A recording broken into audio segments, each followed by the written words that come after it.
Hi friends, welcome to my channel భోజనం బండి. ఈరోజు మనం చికెన్ ఫ్రై ఎలా చేసుకోవాలో చూద్దాం. వేడి వేడి బగారా రైస్లో చికెన్ ఫ్రై వేసుకొని తింటే ఆ టేస్టే వేరు. సో ఈరోజు మనం చికెన్ ఫ్రై ఎలా చేసుకోవాలో చూద్దాం. సో వీడియోలోకి వెళ్ళిపోదామా? ముందుగా మనం ఫ్రెష్గా ఉండే చికెన్ని తీసుకొని బాగా వాష్ చేసుకొని పెట్టుకోవాలి. అందులో ఒక స్పూను సాల్ట్ వేసుకోవాలి. తర్వాత 3 స్పూన్లు కారం వేసుకోవాలి. తర్వాత చికెన్ మసాలా ఒక స్పూన్ చికెన్ మసాలా వేసుకోవాలి. చికెన్ పౌడర్ ఇది మనకి బయట ప్రొవిజన్ షాప్లో కూడా దొరుకుతుంది. తర్వాత గరం మసాలా 1.5 స్పూన్ గరం మసాలా వేసుకోవాలి. గరం మసాలా చికెన్కి బాగా టేస్ట్ని ఇస్తుంది. తర్వాత ఒక స్పూన్ పసుపు, తర్వాత ఒక స్పూన్ పెప్పర్ పౌడర్, మిరియాల పౌడర్ వేసుకొని బాగా మిక్స్ చేసుకొని పెట్టుకోవాలి.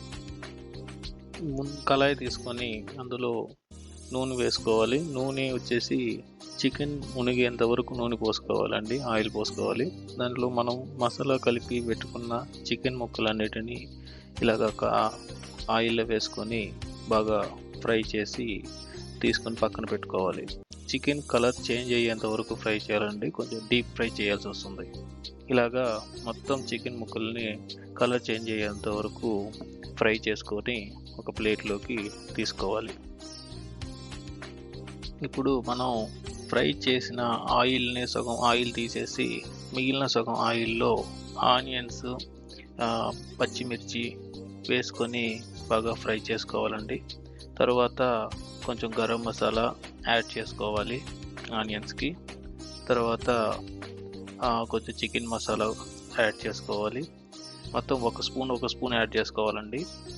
తర్వాత కారం తగినంత మనకి సరిపోయేంత కారం వేసుకోవాలి. నేను ఇక్కడ 2 స్పూన్లు యాడ్ చేసుకున్నాను. దీంతోపాటు మనం అల్లం వెల్లుల్లి పేస్ట్ కూడా వేసుకోవాలి. అండ్ ధనియాల పౌడర్ కూడా ఒక స్పూన్ ధనియాల పౌడర్ వేసుకొని బాగా మిక్స్ చేసుకోవాలండి. ఇప్పుడు కొంచెం కరివేపాకుని యాడ్ చేసుకొని బాగా మిక్స్ చేసుకోవాలండి. కరివేపాకు మంచి ఫ్లేవర్ ఇస్తుంది. ఇప్పుడు ఆనియన్స్, పచ్చిమిర్చి అంతా బాగా ఫ్రై అయిన తర్వాత మనము ఆల్రెడీ ఫ్రై చేసుకున్న చికెన్ని యాడ్ చేసుకోవాలి. చికెన్ యాడ్ చేసుకున్న తర్వాత మనము కిందున్న ఆనియన్స్ పేస్ట్ని బాగా చికెన్ మొత్తానికి అయ్యేటట్టుగా మనం మిక్స్ చేసుకోవాలి. సో మొత్తం చికెన్కి మనం ఆనియన్ పేస్ట్ వచ్చేసి బాగా కలవాలి. కలిసేంత వరకు మనం బాగా మిక్స్ చేసుకోవాలండి. 10 to 15 మినిట్స్ స్టవ్ని మనం సిమ్లో ఉంచి చికెన్ని పేస్ట్ మొత్తం చికెన్కి అప్లై అయ్యే విధంగా మనం అటు ఇటు తిప్పుతూ మిక్స్ చేయాలండి. పేస్ట్ మొత్తం చికెన్కి అయిన తర్వాత కలర్ మారుతుంది. ఇప్పుడు మనకి కావాలనుకున్న చికెన్ ఫ్రై రెడీ అయిపోయింది. ఇక మనం వేడి బగారా రైస్లో చికెన్ ఫ్రై పెట్టుకొని సర్వ్ చేసుకోవడం. సూపర్గా ఉంటుందండి. బగారా రైస్లో చికెన్ ఫ్రై పెట్టుకొని తింటే ఆ టేస్టే సూపర్గా ఉంటుంది. Thank you for watching.